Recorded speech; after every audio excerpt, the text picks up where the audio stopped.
আমরা সবাই ছাত্র সেনা, আমরা সবাই ছাত্র সেনা।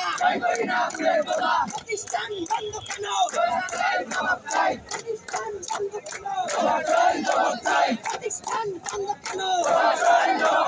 নরসিংদী কলেজ প্রশাসনের সিদ্ধান্ত হতকারী সিদ্ধান্ত, ষড়যন্ত্রমূলক সিদ্ধান্ত।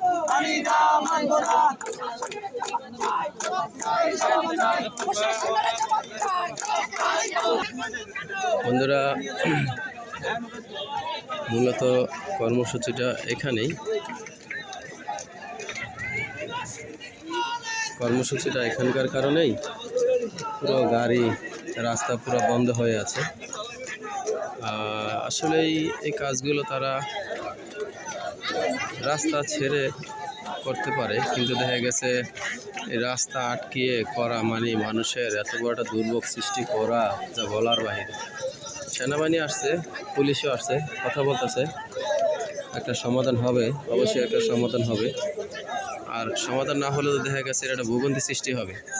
আরও অন্য অন্য ছাত্ররা এসে যোগ দিতেছে।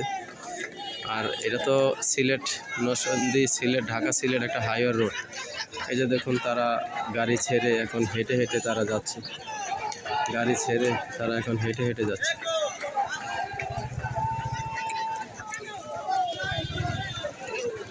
গাড়ি ছেড়ে এখন তারা হেঁটে হেঁটে যাচ্ছে।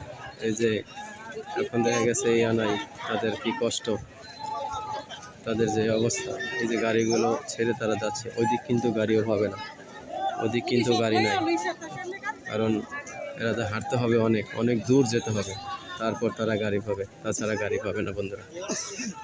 বন্ধুরা, এই হলো নরসিংদী মোচরের এই অবস্থা।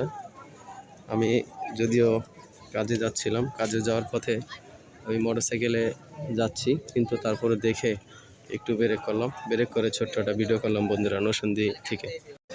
নরসিংদীতে বন্ধুরা রাস্তা ব্লক করে কর্মসূচি চলছে। সাধারণ মানুষের দুর্ভোগ সৃষ্টি হয়ে গেছে প্রচুর।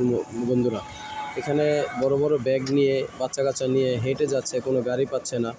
কি অবস্থা বলুন, দেখুন দেশের কি অবস্থা হবে। এভাবে যদি রাস্তা আটকিয়ে তারা আন্দোলন করে, সাধারণ মানুষের অবস্থা কী হবে বন্ধুরা, একবার ভাবুন। তো অবরোধ করার কারণে এত পরিমাণ একটা জাম সৃষ্টি হয়েছে যা বলার বাইরে। আমি তো মোটরসাইকেল দিয়ে খুব চেষ্টা করতে করতে চলে আসলাম, কিন্তু এই যে বাসের যাত্রীগুলো, সাধারণ মানুষগুলো, এদের অবস্থা কি হবে ভাই? আপনারা অবরোধ করেন, কোনো দুঃখ নাই। এই আমাদেরকে, সাধারণ মানুষকে কষ্ট দিয়ে কেন আপনারা অবরোধ করেন বলেন? আপনারা অবরোধ করেন, রাস্তার সাইডে করেন, সমস্যা নাই, গাড়িগুলো যাওয়ার সে ব্যবস্থা করে দেন। আপনারা আপনাদের মতো কর্মসূচি চালায় যান, কিন্তু সাধারণ মানুষের যে চলমান যে প্রতিদিনের নিত্য প্রয়োজনীয় যে কাজগুলো, যদি আপনি গাড়িগুলো বন্ধ রাখেন, সবার তো আর এই নাই, সবার তো আর পার্সোনাল গাড়ি নেই, সবার তো আর মোটরসাইকেল নাই, সবাই তো বেশিরভাগ মানুষই তো এই পরিবহন দিয়ে, গাড়ি দিয়ে চলাফেরা করে। এখন তাদের অবস্থাটা যদি এরকম হয়, তাহলে কি হবে বলেন? দেখেন, এই যে বাসের থেকে নেমে এখন অটোতে রিজার্ভ করে যাচ্ছে, এই যে বাসের থেকে নেমে ব্যাগ নিয়ে হেঁটে হেঁটে যাচ্ছে। ভাই, এরকম কর্মসূচি আমরা চাই না, যে কর্মসূচি সাধারণ মানুষের ভোগান্তি সৃষ্টি করে। এই যে দেখুন, মানুষ কীভাবে হেঁটে হেঁটে ব্যাগ নিয়ে, মহিলারা বড় বড় ব্যাগ নিয়ে হেঁটে হেঁটে যাচ্ছে। এগুলো খুব একটা কষ্টদায়ক, মানে এগুলা যা বলার বাইরে। এই দেখুন, এই লোকটা বহু দূরের থেকে হাঁটতে হাঁটতে আইসা এই যে একটা গাড়ি পেয়েছে। কী অবস্থাটা দেখুন, এগুলো কি কোনো মানুষের কাজ হয়? এগুলো আসলে জ্ঞানী মানুষের কাজ হয় না। যাদের জ্ঞান নাই, বিবেক নাই, তাদের হলো এই কাজ।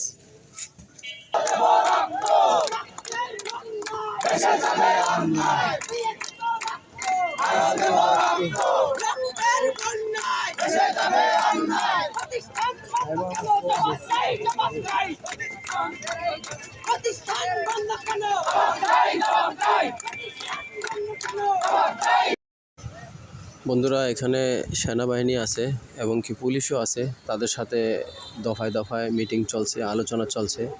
আশা করি খুব শীঘ্রই একটা সমাধান হবে। সমাধান হয়ে রাস্তাঘাট আবারও আগের মতো খোলা হয়ে যাবে, গাড়ি গুড়ি চলা শুরু হবে, আর সাধারণ মানুষের দুর্ভোগটা কমে যাবে হবে।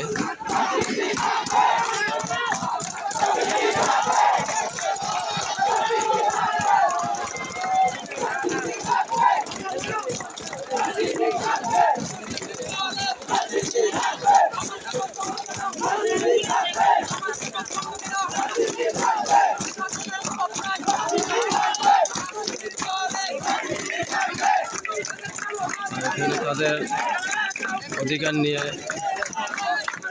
যদি একটা কর্মসূচি চলছে,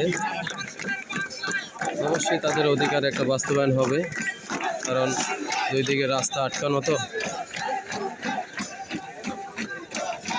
রাস্তাও ক্লিয়ার হবে, যদিও সাধারণ মানুষের একটু ভোগান্তি হচ্ছে।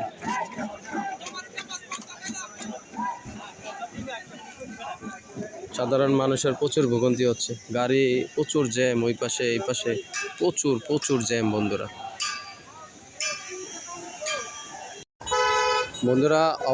অবরোধের কারণে দেখো রাস্তার কি অবস্থা হয়েছে, প্রচুর জ্যাম বন্ধুরা। সাধারণ মানুষের যেমন একটা ভোগান্তি সৃষ্টি হয়েছে, ভাই আপনারা অবরোধ করেন, আমি আবারও বলি আপনারা অবরোধ করেন, কোনো দুঃখ নাই।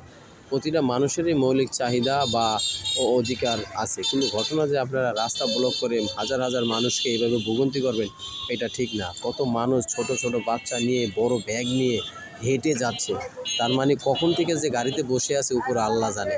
আর গাড়িও নাই, গাড়ি সে 5 জনের বছরের থেকে বন্ধ করে দিছে। এই লোকগুলা অটো আসতে পারতেছে না, ওই মেন রোডে এই হাইওয়ে রোডের অটোগুলো বন্ধ করে দিছে। আমি মোটরসাইকেল আসলাম, আমার মোটরসাইকেল আটকাই দিছিল, খুব রিকোয়েস্ট করে আমি আবার চলে আসলাম।